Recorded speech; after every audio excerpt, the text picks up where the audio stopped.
Hello，各位大家好，我係 Howard Sir，歡迎大家收睇英國望香港呢個頻道。咁今日我就想講一講作為一個90後嘅打機仔嘅自白。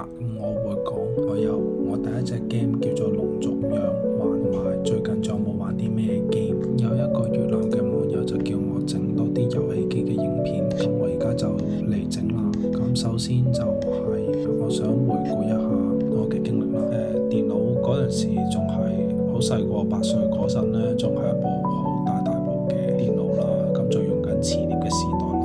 咁我相信好多而家嘅小朋友啊，根本冇見過呢啲嘢啦。咁嗰陣時唯一可能會用電腦嘅情形就係上網睇下學校個網啊，登入下睇下有啲咩嘢 email 啊。有陣時打機咧，我哋都係3個兄弟咁就 share 同一部電腦咯。咁真係睇住其中一個人喺度玩龍族咧，已經係好刺激嘅事情。咁咧就算話收到鍵盤嘅話咧，都冇辦法阻止我哋打機呢個衝動。咁我8歲嘅時候已經識得打速成，我唔知嗰個時代幾時出咗 ICQ 啦，不過都係差唔多嗰段時間。咁我玩龍族嘅時候咧，就喺聊天室咧就中意我係揀拜索斯咯。咁我就差唔多喺樓下啦，左下角地圖差唔多左下角有啲史萊姆行嚟行去嗰個地方嗰度，就同啲大哥哥大姐姐傾偈。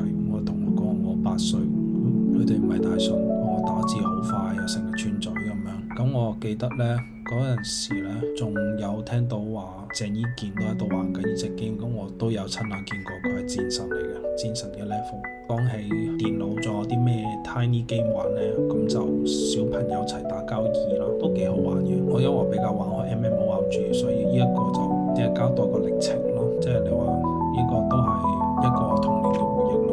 我覺得我細個嗰陣時，我成日去漢堡酒樓啦，咁佢哋樓上呢有部電腦啦，之就有一個遊戲叫做泰山環遊，即係我13歲玩馬棋啦，同埋 CS 1.6都係呢個時間玩。1.6係其中一隻好偉大嘅遊戲。之後就14歲玩天龍八部，15歲左右啦就玩 Warcraft 咯，信長之野望，有好多英雄可以揀啦。即係最令人耐人尋味嘅就係家仔咯，加藤斷壯。咁我大約差唔多23歲左右，應該就係我重返 old school RuneScape 嘅時代。最令人無奈係 RuneScape 無啦啦升級咗變咗 RuneScape 3呢件事。升級咗 RuneScape 3之後呢，個 combat system 改咗之後呢，我直頭係掉咗隻 game 都冇玩，都唔知做乜，咁就唯有重新練過一隻咯，喺 old school RuneScape。咁我就終於練到 combat 126 level 啦。咁真係講得出完咗我細個要完嘅夢咯，就係所有嘢都夠夠。所以玩遊戲就證明咗一樣嘢，就係玩同現實人生一樣，所有嘢都要有對策有策略先會成功。咁講打機都帶俾我好多嘅回憶。其實我玩 RuneScape 係為咗學英文啦，咁我係冇發現嘅，我唔係為咗，即係我唔係真正嘅目的係為咗學英文嘅。但係我後尾就發現其實真係喺 RuneScape 會學咗好多單詞係好有用啦。譬如細個真係唔知咩叫 bushes 啦，唔知咩叫 myth 啦，唔知咩叫 rune 啦，我亦都唔知咩叫 scimitar 啦，即係呢啲好得意嘅字啊，好多 quest 全部都係英文嚟嘅，咁好多我都好提早就認識咗啦。cast spell 啊，咩叫 armor，咩叫 plague leg 啊。咁講到底呢，Howard Sir 就唔係因為變咗大人先放棄打機啦。總結而言呢，我發現咗一樣細個唔會發現嘅事啦，就係每日你對住同一個副本，每日打同一個地下城，做同一件事，刷同一件物品，其實呢仲衰過幫阿媽洗碗嘅。至少你洗碗都可以同阿媽傾下偈 relax 下。我其實依然中意遊戲，但係我唔再沉迷嘅原因係因為我比較討厭玩一啲遊戲係好重複。我明白人生最好玩嘅遊戲就係可以玩嘅時候感覺到放鬆，同埋真係有 explore 嗰種感覺。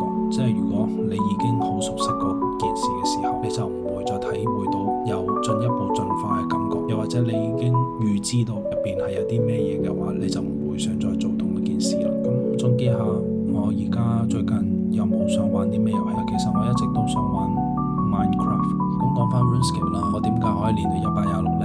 係的確係靠掛網嘅，同埋係有策略性點樣去解任務。所以其實唔學點樣用AFK 嘅方法呢，你係掛唔到上去。